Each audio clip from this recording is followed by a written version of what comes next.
Olá pessoal, tudo bem? Então, a gente vai tentar discutir aqui um pouco a relação entre natureza e cultura, tá? Ligada à dimensão de gênero, né? Porque, vejam, quando a gente fala de gênero, sexualidade, né? Acho que bom, vamos tentar primeiro trazer o que significa cada uma dessas coisas. Eu falei um pouco, né, da questão das contenções da sexualidade, tudo mais nas outras aulas, mas a gente tem que explicar exatamente o que é isso. Eu vou pegar a definição que está no livro didático de vocês. Essa dimensão do livro didático, ela representa bem essa ideia de como é que funcionam essas separações, tá? Então, vamos pegar gênero, né? Refere-se às características do masculino e do feminino construídas culturalmente, tá? Aqui a gente vai entender o que é esse culturalmente, as características do masculino e feminino.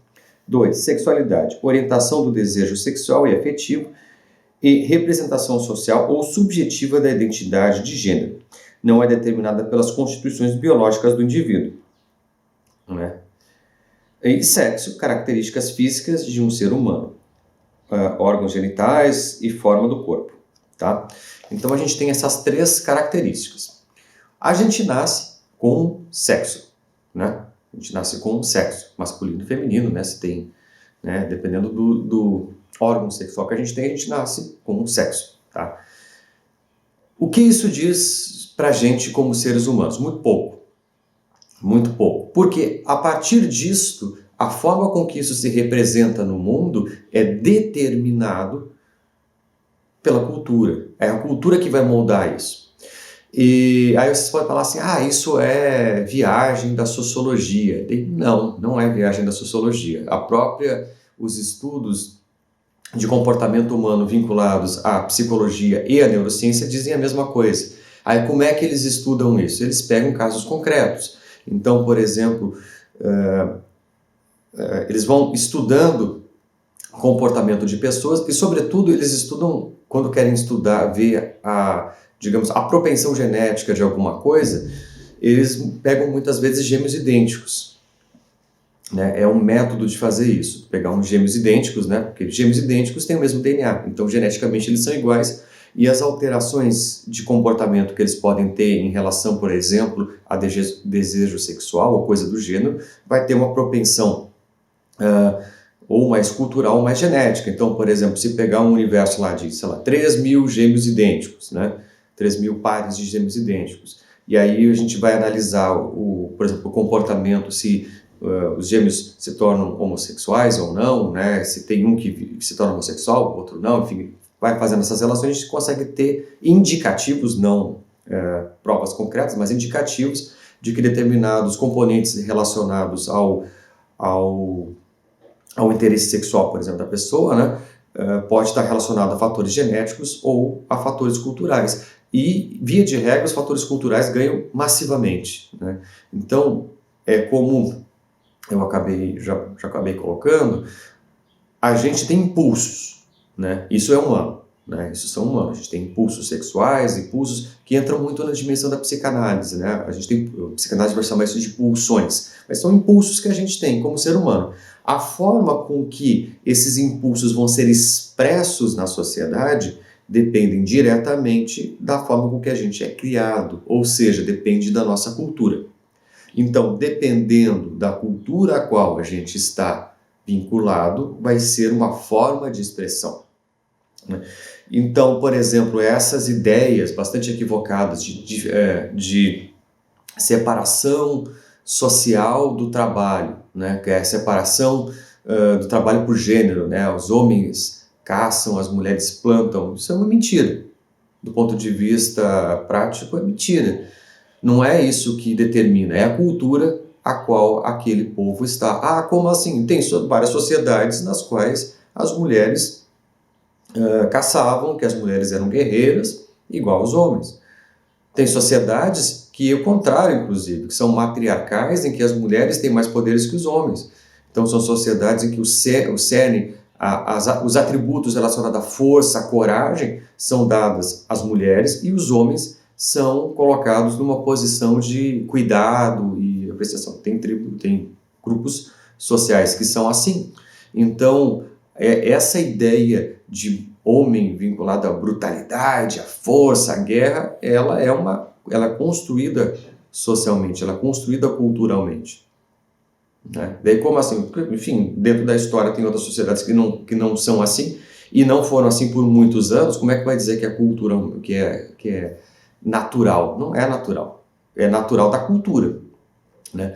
Já trouxe esse dado para vocês, né? A mulher que tomou, né, viking, que tomou a Irlanda, a general que fez isso, ela era uma mulher, né? Era a general que era considerada a mais braba, né, dos vikings, né? Que foi lá, comandou as tropas vikings para a invasão da Irlanda. Durante muitos anos ela se achou que ela era um homem, né? Pelas características do nome, mas por quê? Porque quem analisou foi pessoas da nossa sociedade que estão acostumados a ver a mulher como sendo retratada do ponto de vista da fragilidade, né? Do ponto de vista do recato e tudo mais. Isso é uma construção. Japão é a mesma coisa, né? Japão tem as geishas e tudo mais. Isso aí só começa a existir após a ascensão do shogunato. Antes do shogunato no Japão, as mulheres eram iguais aos homens. Elas eram guerreiras, até que tinha a classe de Onabu-geisha. Onabu-geisha é a general, a mulher general. Tinha várias Onabu-geisha, tem famosas, inclusive, que ganharam várias batalhas. Eram mulheres muito brutas e implacáveis, digamos, com uma espada. E essa visão de mundo de que a mulher tem que ser quieta, recatada, né? Que ela tem que ser aquela geisha toda contida, né? Toda fofinha e tudo mais, isso é uma construção que adentra no universo cultural japonês a partir do neoconfucionismo, que ele vai ser parte dos elementos culturais que vão ser organizados a partir do shogunato, né? E aí, a partir disso, eles vão começar a implementar isso como forma de dominação, inclusive, né? O shogunato, ele unifica a cultura do Japão e acrescenta alguns elementos e vai criar essa cultura japonesa que é legada até hoje de um certo machismo, né? De uma certa submissão feminina. Isso está diretamente relacionado a esse neoconfucionismo que é instaurado lá. Então, essas coisas... essas construções culturais, em geral, elas têm data, que nem eu estou colocando aqui. Elas têm data de origem, elas têm contexto cultural, têm contexto político, têm contexto social para se organizarem. Então, essa ideia, né, quero que fique bem claro, essa ideia de que mulher deve ser complicado. Porque, e a gente vai ter algumas autoras que vão dizer exatamente isso, né? A Simone de Beauvoir, que você já deve ter escutado, ela tem nos livros clássicos dela que ela fala que uma mulher não nasce mulher, ela se torna mulher. Por quê? Porque a categoria, ela nasce com sexo feminino, mas a categoria social mulher, com os atributos daquilo que ela deve e daquilo que ela não deve ser, estão relacionados à cultura, né? Isso envolve inúmeras dimensões, tá? Como eu falei, isso não quer dizer, e aí entra nas confusões, o fato de ser relacionado à cultura não significa que seja mentira, né? As pessoas tentam dar uma intangibilidade à cultura, como se atribuir algo à cultura fosse dizer que aquilo é menor ou que aquilo fosse passível de mudança com estalar de dedos. Não é. Não é. Quando a cultura, ela é mutável? É. Ela se altera? Ela se altera. Só que, em geral, ela leva gerações. Ela não muda do dia para a noite. Cultura é algo de mudança lenta, de uma mudança que envolve muita briga, que envolve muita disputa, porque uma mudança cultural é necessariamente uma mudança de estrutura de poder. Por quê? Quando as estruturas de poder são organizadas, elas levam em consideração todos os preconceitos. E o que é preconceito? São conceitos preconcebidos. Todas as formas de enxergar as coisas que são preconcebidas. E isso envolve todas as dimensões de preconceito possíveis. Então, por exemplo, a gente vai pegar preconceito racial, preconceito de gênero, preconceito em relação à sexualidade, tudo isso ele é constitutivo da forma de organização política. Para mudar essas coisas, deve-se mudar também a forma. Para se mudar, são as duas coisas. Não se muda, não se resolve problemas de preconceito, os problemas derivados desses preconceitos, sem tocar na política e sem tocar na política, e não se resolve os problemas da política sem tocar nesses problemas também. Então, se a gente fala, por exemplo, de ampliação da cidadania, se a gente fala em buscar justiça, se a gente fala em melhorar as instituições relacionadas ao Estado, passa necessariamente por repensar as estruturas de preconceito que tem naquele contexto cultural. Então, está tudo relacionado, né? E quando a gente fala, né, da questão, principalmente da mulher, que é o nosso foco aqui, né, da questão de gênero, a gente está falando justamente disso. Os preconceitos, eles vão ser estruturados, vão ser instrumentalizados em estruturas de dominação para aquela sociedade e vão organizar o sistema político, o sistema social daquela sociedade. Então, mudar isso é muito difícil. Então, atribuir uma dimensão menor por a coisa ser social é um erro. O social é muito duro, o social é muito difícil de ser alterado. Ele é muito complexo de ser alterado, envolve muita luta.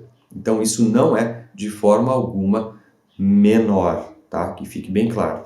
Bem, qual que é o foco deste perspectiva? Tá? Por que a gente está estudando essas relações? Porque a gente tem que ver o seguinte: natureza, a gente tem que desnaturalizar, ou melhor, colocar no seu lugar as coisas. Ou seja, entender aquilo que é natureza e aquilo que é cultura. Claro, essas coisas, do ponto de vista prático, não estão separadas. Porque, como eu falei, natureza influencia cultura e cultura influencia natureza. Em que sentido? A natureza, do ponto de vista disso que a gente está estudando, gênero, sexo e sexualidade, ela direciona as nossas pulsões. Ela nos dá, digamos, como se fosse o combustível para essas coisas. Mas a forma com que a gente canaliza essas pulsões são totalmente culturais, né? Então, que nem eu já comentei, dentro do século XVIII, principalmente, as mulheres eram muito contidas. Elas tinham uma contenção cultural muito grande. Então, elas tinham as pulsões, né? Elas tinham as vontades de fazer as coisas, de se expressar, e elas não podiam, porque a sua vida privada era tornada pública com muita frequência. Elas eram vigiadas pelaquela sociedade o tempo inteiro. Então, isso gerava as síndromes, né, de histeria. O que é síndrome de histeria? É uma pessoa com uma crise nervosa profunda. E ela fica tão paranoica, tão angustiada de não poder ser aquilo que ela é, fica tendo que se policiar o tempo inteiro, que ela tinha crises, doenças psicossomáticas, né, que é doenças criadas através da mente, terríveis, né, como cegueira, como tonturas, desmaios e toda sorte de doenças que tinham causa meramente psicológica, por ter uma sociedade que causava muita repressão a essas mulheres, né? Quando eu falo essas mulheres, né, que nem a gente tem que categorizar, né, as mulheres que eram consideradas indivíduos e que sofriam esse tipo de represália eram mulheres ricas, tá? Quando a gente fala de século XVIII, classe trabalhadora não é indivíduo, tá? A classe trabalhadora é como se fosse gado naquele contexto. Eles eram maltratados ao extremo, eles eram coisas, assim, eles eram mais um dentro das engrenagens de funcionamento daquela sociedade industrial. Eles eram substituíveis, eles não tinham singularidade nenhuma, eles não eram considerados seres importantes. Quem era importante é só as classes altas. Então, por exemplo, se tivesse um genocídio dentro dos bairros pobres, naquele momento nada acontecia, como ocorreu de fato, né? Se vocês forem ver a história, né, sobretudo da Europa dessa época, se as classes populares, por exemplo, pesquisem sobre os tráficos de corpos nessa época, né, para os cursos de medicina. As pessoas literalmente matavam as pessoas mais pobres para ter corpos para que as pessoas pudessem estudar medicina. Aí, nossa, que absurdo, né? Uma pessoa matar alguém para estudar medicina e ninguém tomar muitas atitudes. Sim, por que razão isso acontecia? Primeiro, porque era rentável, né? As pessoas pagavam pelos corpos, elas precisavam de corpos frescos, porque o processo de conservação não tinha essa ideia de usar formol e coisa para conservar corpos, não se sabia, não tinha essa tecnologia na época. Então, os corpos de fato precisavam ser frescos, então a pessoa tinha que ter morrido aí no máximo nas 24, 48 horas para que se fizesse autópsias e pudesse estudar os corpos, ver como é que funciona e tudo mais. Beleza, isso era e claro, se a pessoa morria, né, de estrangulamento, que era o que em geral matavam elas, os órgãos internos eram preservados, então para estudar anatomia era mais fácil. Então era assim que matavam as pessoas. Então matavam a esmo pessoas pobres e ninguém fazia nada, né? E segundo, isso acontecia porque pobres, obviamente que os médicos não iam atender pobres naquela época. Médicos atendiam quem tinha dinheiro, não atendiam pobres. Quando atendia pobre era porque fazia caridade, não tinha SUS nem perto disso. Não existia sistema de saúde para pobre. Pobre ia em curandeiro, em qualquer coisa assim. E é isso, é o que tinha, né? A véia das ervas que tinha na região, enfim, era aquela medicina super popular, né? Que às vezes tem alguma eficácia, né? Porque em geral boa parte da medicina popular está relacionada a ervas e coisas que tem utilidade fitoterápica, né? Mas muitas vezes era só um chacoalho, alguma coisa assim, uma crendice qualquer e usava isso como medicina, não tinha um tratamento médico de verdade, né? E quem tinha dinheiro tinha. Então era esse contexto, isso é importante frisar, né? Então, quando a gente fala de repressão às mulheres do século XVIII, XIX, ela está muito relacionada a esse grupo social, tá? E vejam, as coisas vão mudando, né? Por exemplo, a gente vai pegar a história da mulher, a gente vai entrar no movimento feminista depois, que ele é importante, bastante emblemático para tentar mudar isso, mas vejam, mulheres não tinham direito a voto, mulheres não podiam trabalhar, mulheres não podiam fazer uma série de coisas no passado. Hoje elas podem fazer absolutamente tudo, né? Aí, claro, vão ter alguns discursos relacionados mas a mulher tem que cuidar da família. Sim, eu não discordo necessariamente disso, mas por que o homem também não tem que cuidar da família? Né? Porque isso é um papel só da mulher? Mas a mulher tem que amamentar. Beleza, mas a criança é amamentada por quanto tempo? Por 20 anos? Entende?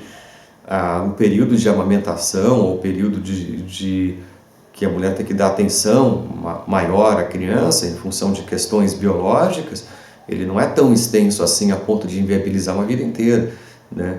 Aí, tudo que vem depois disso são questões culturais, tem a ver com questão da forma de pensar, e é importante entender isso, que o mundo que a gente vive, ele permite múltiplas interpretações, ou seja, a gente vive num período em que não existe uma cultura estabelecida e por isso também tem tanta controvérsia.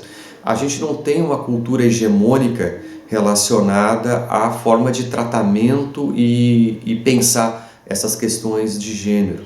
A gente não tem. Ao mesmo tempo em que a gente tem pessoas que entram no ramo do que a gente pode chamar de progressistas, que são as pessoas que pensam realmente essa questão da liberdade, da igualdade de gênero e tudo mais, existem essas pessoas, existem também as pessoas que são extremamente machistas. São as pessoas que acham que a mulher não deve trabalhar, que deve ficar em casa e tudo mais. Existem esses dois campos dentro do mundo que a gente vive. E não existe um consenso mínimo da sociedade em que quem está certo ou qual é o campo mais aceito, né? Então é um campo de disputa política que a gente está enfrentando, né? No qual um lado perdeu seus privilégios, né? O lado do machismo acaba perdendo privilégios, porque a mulher ela não trabalha simplesmente porque ela quer, ela trabalha porque ela precisa. Hoje, né, é muito difícil apenas uma pessoa, sobretudo no universo da classe média, apenas uma pessoa da família trabalhar, né? Só o marido trabalhar e levar sustento para casa, porque isso é muito complicado, né? os trabalhos não geram renda o suficiente para que uma pessoa trabalhe e pague tudo. Muito difícil isso hoje. Antigamente era mais viável, isso hoje não é. Né? Até porque tinha reserva de mercado, mulheres não trabalhavam, os salários dos homens eram bem maiores, enfim. Hoje a gente, com essa ideia de igualdade, as mulheres também têm que trabalhar, então também é uma necessidade. E elas precisando trabalhar, né, essa escolha não é simples, né? Se a mulher tem que ficar em casa, então essas pessoas pedem privilégio. E claro, a mulher nesse contexto machista, via de regra, ela é meio que uma serviçal, né? Vamos botar dessa forma, né? De modo que ela é dona de casa, né? Que é o termo que se usa, né? Que ela ia ficar em casa, cuidando das crianças, cuidando da família, fazendo comida. Quem gosta disso não há problema algum, né? Eu acho que a gente vive numa sociedade plural o suficiente para que quem goste de viver a partir desse sistema e a família concorda, né? Consegue chegar num acordo familiar que isso é ok, viva bem, né? As pessoas têm liberdade, mas quem não quer viver dessa forma e é obrigado a viver, a gente já tem um problema, né? As obrigações são problemas. A gente vive numa sociedade plural o suficiente em que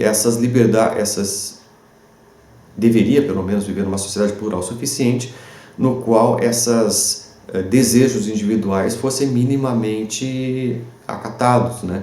Ou seja, se uma pessoa quer viver assim, viva. Se ela não quer viver assim, não viva, mas sem imposições culturais de um lado ou de outro, né? Acho que isso é importante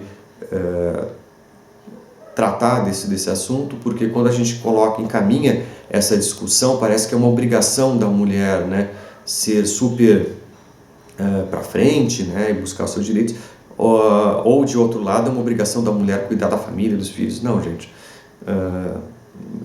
A forma com que isso ocorre, né, do ponto de vista prático e do que se discute, é muito mais um acordo estabelecido dentro dos núcleos familiares e de como a família deve funcionar, do que propriamente uma imposição que tem que vir de fora, né? Dizer como as estruturas íntimas devem funcionar é bastante problemático no mundo que a gente vive, sobretudo com os valores liberais tão arraigados, né, da vontade individual, do desejo individual, daquilo que eu considero melhor para o meu grupo, para a minha família. Isso entra no que a gente chama de esfera privada, e a esfera privada, ela não, digamos, o Estado ou indivíduos agir dentro da esfera privada é bastante complicado do ponto de vista da atuação, dado os valores que a gente tem hoje, né? Claro que tem questões controversas, né, sobre que se a gente levar ao extremo essa dimensão liberal, por exemplo, violência doméstica estaria ok, porque está acontecendo dentro do universo privado e ninguém pode intervir, entende? Então essas coisas têm limites, mas do ponto de vista desse modelo de organização, se mulher tem que ter mais direitos ou menos direitos, né, ou se ela tem que ser mais ativa economicamente ou menos ativa, isso parte de um acordo pessoal estabelecido, que desde que as pessoas que estão ali sujeitas àquilo concordam, se entende, digamos, a maioria das pessoas no mundo que a gente vive entende que isso está ok, né? Desde que a vontade das pessoas seja respeitada ali. Não existe uma imposição. Se existe imposição, aí entra a justiça, pode entrar a polícia e qualquer coisa do gênero. Se tiver agressão, pior ainda, aí a pessoa pode ser presa, tá? Então, é isso. Então, espero que tenha ficado claro essa questão, natureza e cultura. E por hoje é isso, tá? Um grande abraço a todos, fiquem bem e nos vemos na próxima. Até mais, pessoal!